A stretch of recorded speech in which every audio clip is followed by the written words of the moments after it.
chabari kumbo clean camera.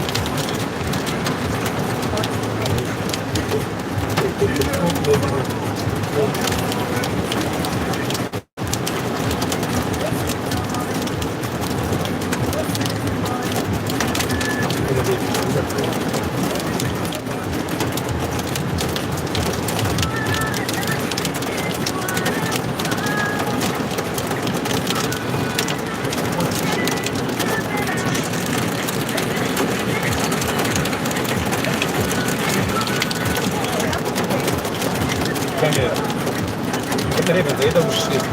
Минуту ребята. Вот здесь. Это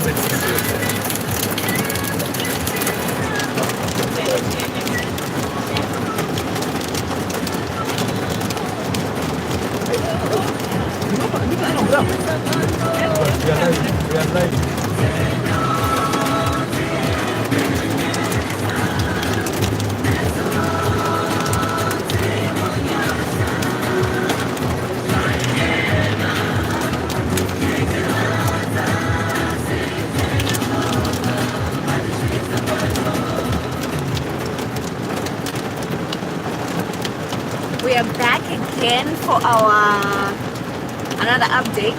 So we have, since morning we've been seeing people around town and things like that. And we've also noticed that, by the way, we are along Road Mugande. And it's raining, it's like it's flooding. It is. Glimpse of it. It's not because of the mist. It's not gonna be very clear. Okay. Yeah, but You want to wipe the camera? let me just a second. Okay, but the news here is that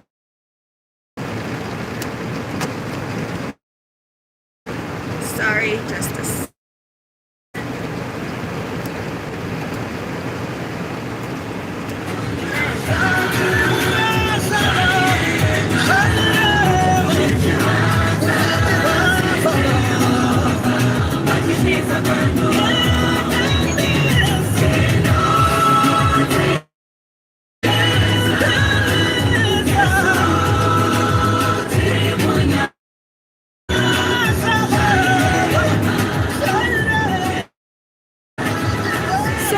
Quickly ask some of my colleagues their views on what just happened today, what from their own observations. So I'm going to hand over first to you.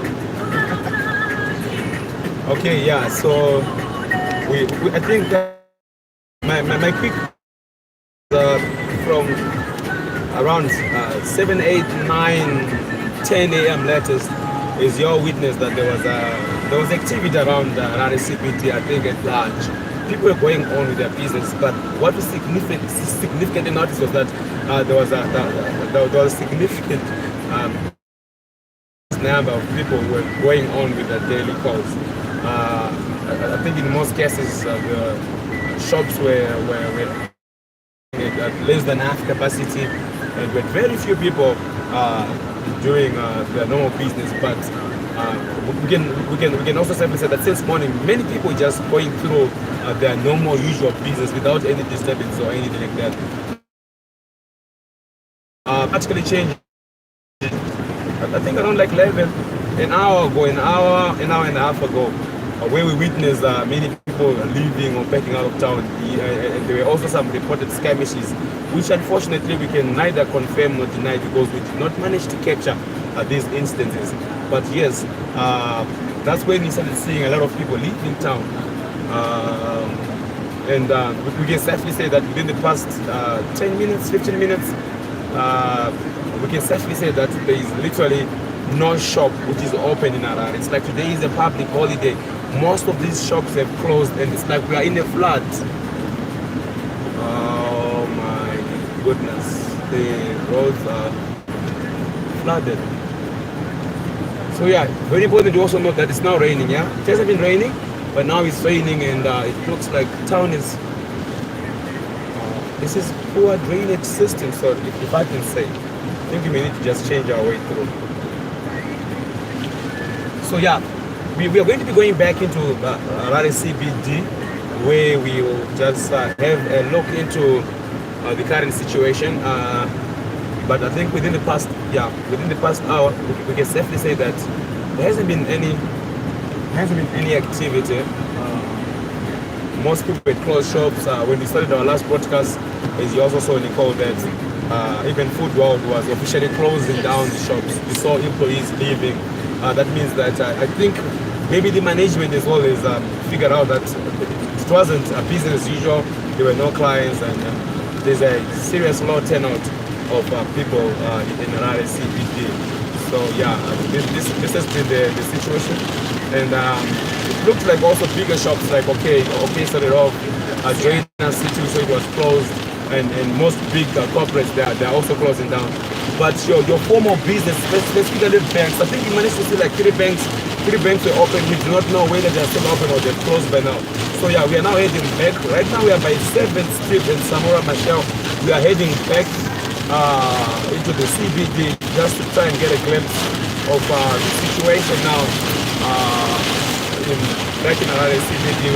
I'm very much worried about the rain. There's so much of it. It's like we're in a literal flood. I'm sure maybe we can blame poor drainage systems for it. You can hardly drive around here. So yeah, this is what's going on right now. Back to the other guys who are joining us here for your comments, your analysis. I'm worried about the road and the way we are driving. Okay, I'll leave the worrying to you. Thank you very much for your analysis. I'll go to Audrey at the back. So yes, you probably have to scoot closer. Thank you. Yes, there you go. So what I've analyzed is that some people are just disobedient. What are they doing in town? We need to stand as one as a country. So if there's a message, they need to stay away. Just do so. We don't want to do the 109 thing again and people get shot and all that. So if there's a message circulating this message, stay at home. Let's unite. If can that don't have it done. I'm wondering what part of it now. Well, maybe they're not everyone is an MDC supporter. It's not about politics. This time around it's not about politics. Yeah, but the people who are saying we should stay home, they are political players, so to say. Largely, this is a political message. It is a so political people who are not message. of an agreement of the same political message, they do not also, I think, they do not have the right to also hit the same message, because not everyone is an MDC supporter or a ZCTU member.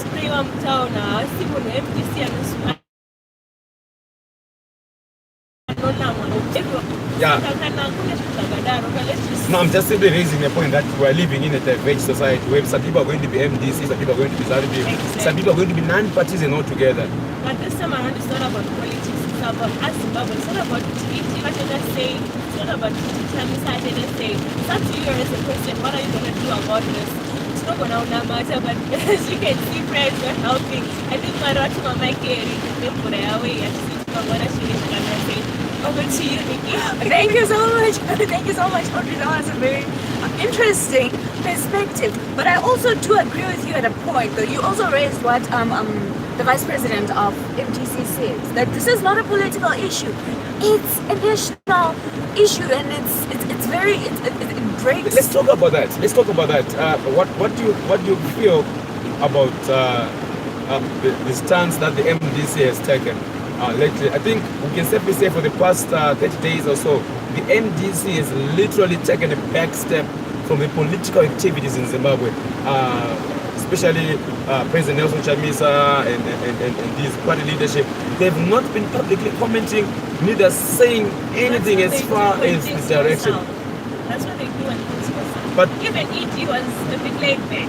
But the difference is people would expect the opposition to be more upfront and lead them.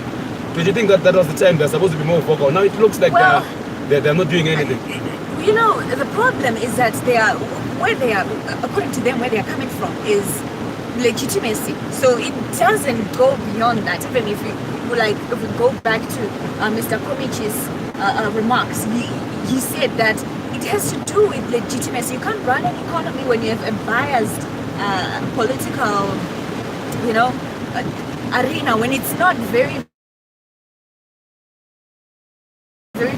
like it will come back to what they've been saying since last year, like the issue of legitimacy. Like he's failing because he doesn't have people's needs at heart and things like that. Of course, at the end of the day, it's politics. Everyone claims to have people's needs at heart, but I think that's why they've been quiet. And I also noticed recently. This is the time to reassure people. Yeah. Recently, Which as is- an aspiring leader, as Yeah. a president, you need to assure people on every event. Something happens, you need to be vocal. You don't have to lay there. but I would say that if you notice Nelson Chamisa's Twitter, he did say something. Of course, he didn't address like a national address, like things are bad. I think everyone knows things are bad. But then he just he did mention something on his Twitter, and he went back to the issue of sorry, immigration. just to cut you off. As you can see, we actually do have long queues up until now. Oh. This is a queue going to Total Service Station. And it's starting from Samora. Yes, exactly. Going all the way around. I think you can surface it. This is like what, another 300 meters long queue. People are still soldiering in the queues. And we are at the Barclays Bank just to try and have a glimpse of what's going on. It looks like it's officially closed. Yeah, it is. Even Caves Officially that closed. time was closed when we were yeah. by first street. So I think banks have also followed suit. Banks have closed. This is Barclays Bank that you're watching through. It has closed. And right It's across not us, First that's Capital. FBC. Yeah, sorry, First Capital. And FBC Bank right in front of us, right there. I hope, unfortunately, it's raining. I hope you'll be able to see. FBC Bank as well is officially closed. They've closed their doors. So, yeah, I think maybe the Bankers Association of Zimbabwe as well as sent the message to the banks to also shut down their doors.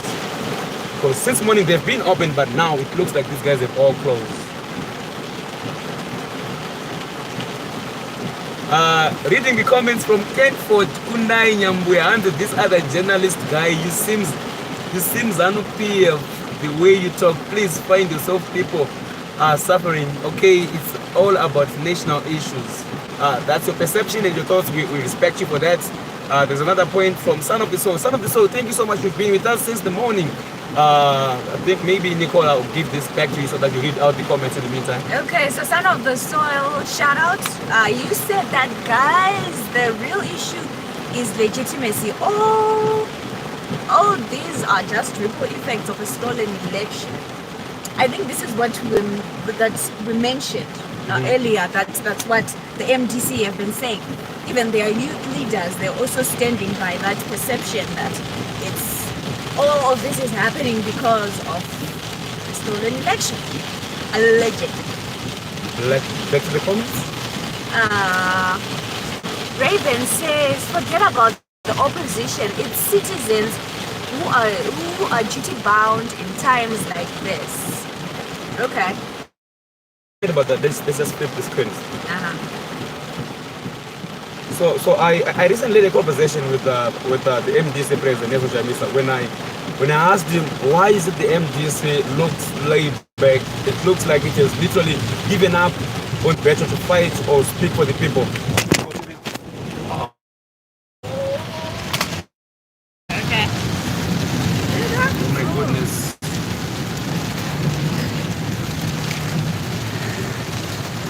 Yeah, so like I was saying, apology over the first stage. Nelson Chamisa, he said that he honestly feels that the MDC should not be burdened with the cause to drive Zimbabwe forward alone. He says the people who are suffering at most are all Zimbabweans, and we cannot just say the MDC alone has to be coming, but the MDC has to be the face of the struggle.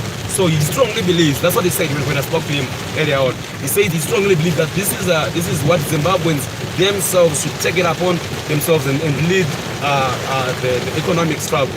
So he says that it's not about us as the MDC leading in the forefront and or being seen to be calling in for the stayaways and the demonstrations, because I'm sure as we can all affirm that this current stayaway has not been called through by the MDC. I think it has been largely called by ZCTO, and it's been also a reaction of the of the fuel price hike. So yeah, I agree with you that they've taken a back step and they don't want to be seen to be at the forefront of this stay away. Yeah. Okay, so moving on. Thank you very much for that. Blawayo is leading with the shutdown. I've seen a number of videos over social media in the morning where people in Blawayo were strongly for this shutdown as well. So, it's not about geographical area, because the fuel is going to be $3.11. It's going to be $3.11 everywhere, all around Zimbabwe, basically. Agreed.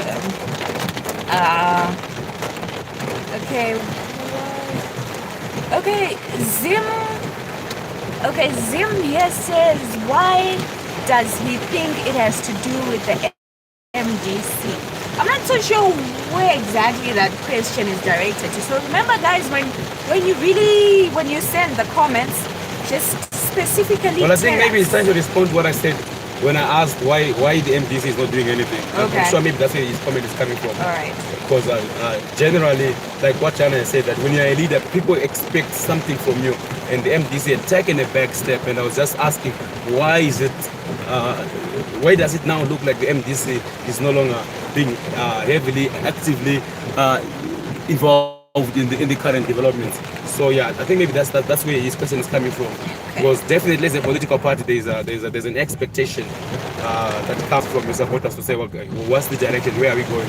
And definitely, like I can strongly affirm that the MDC has distanced itself from leading this current demonstrations and all that. I think also this is a move that the party has, and the last events that we saw leading to loss of life. So yeah, I think this is one of the reasons why they've done that as well.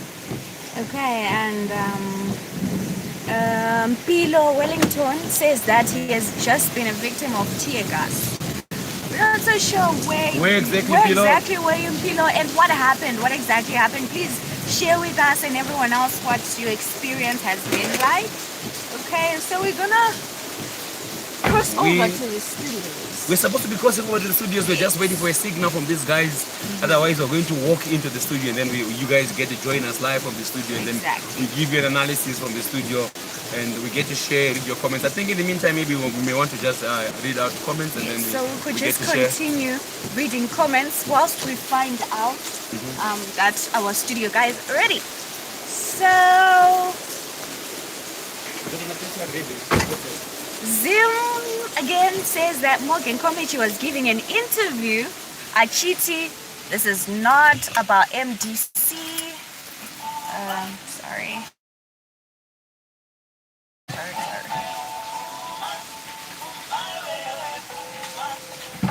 Okay, sorry about that. So it says Morgan Komichi was saying that this is not an MDC issue, but imimi makuda kuti it's to do with MDC. Why put words in MDC's mouth? Okay, Zim, I'm sorry I cannot read that sentence. The thing is, it was not necessarily an issue to say we are putting all this on the MDC like they were on the forefront. No, the issue here actually was we're actually analyzing. We are looking at this objectively from all angles. So that's why we actually articulated it that way, and we mentioned the MDC, that it might not necessarily, from other people's perspectives.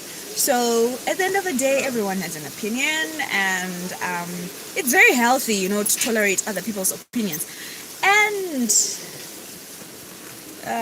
Son of the Soil again says Msakangano Taisinya Chamisa, this is a national issue. MDC repeater one my press addressing issues like Yema doctors, teachers, born notes and everything. Okay. Malvin Yamunu says that showers of blessing, good weather to brave tear gas. Come on, Zimbos, the world is watching. Oh, it's old Magwegwe numbers. Oh, I suppose that's Blawayo, no? Okay, thank you so much for watching, Pilo, and thank you for your response. Okay, exactly what happened, Pilo? Did this tear gas, were they just thrown to people randomly, or something actually happened that triggered to the police or whoever threw the tear gas to behave in that way. Okay.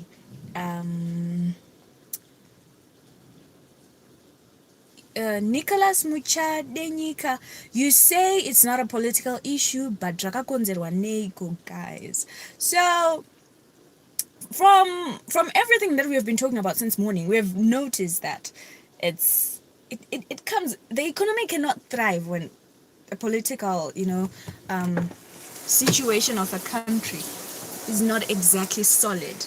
So that's what happens. So could be it. And from the interviews that we're conducting, people are saying they want GNU. At least people are tired and they're exhausted from this whole coming back and forth and the price hikes and all these problems which have no solution. So that's what they're saying. So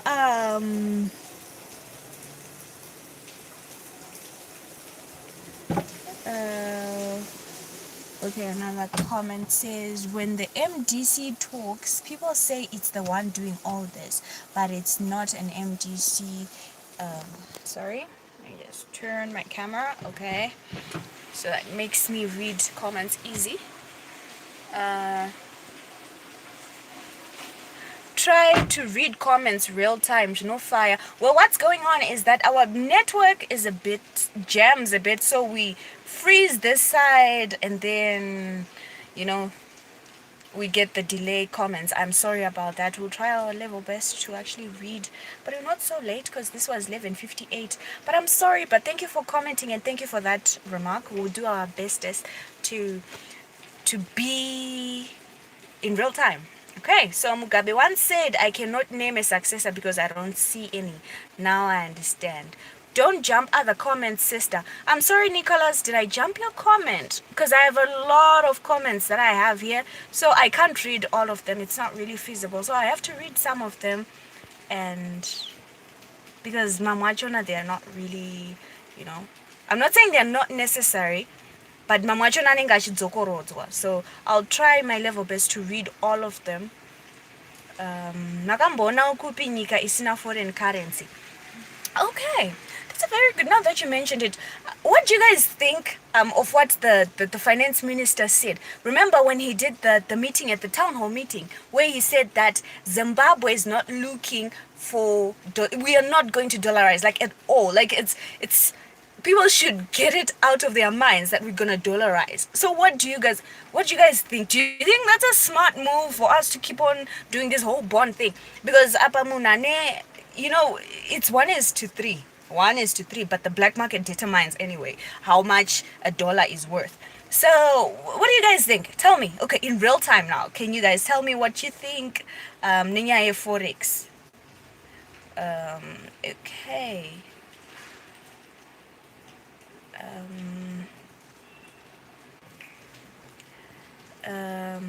Okay, where was I? Okay, mambo nakupi nyika isina foreign currency. Thanks guys for the update.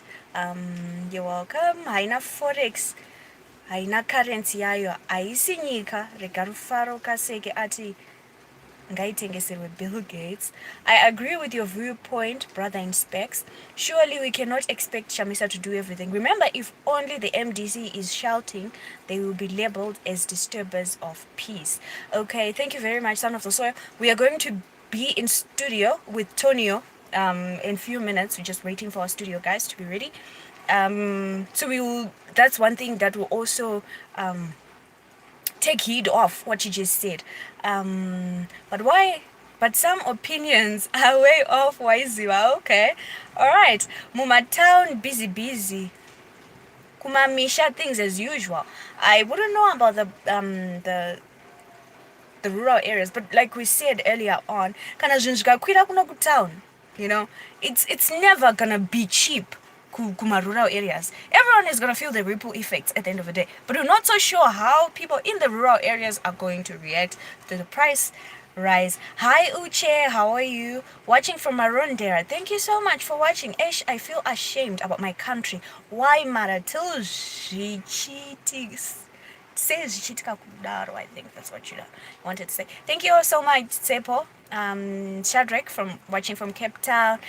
Jealous is saying GNU is the best way forward, but we have also seen that both parties have completely denied any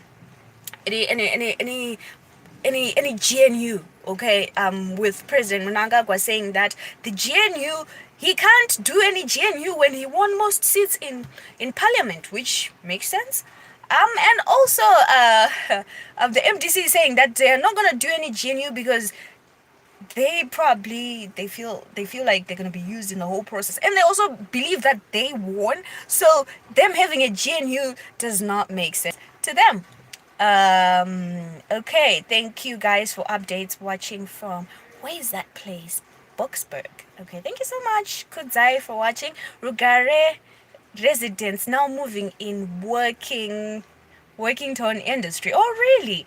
Okay, if we can have some footage, Malvin, that would be very nice.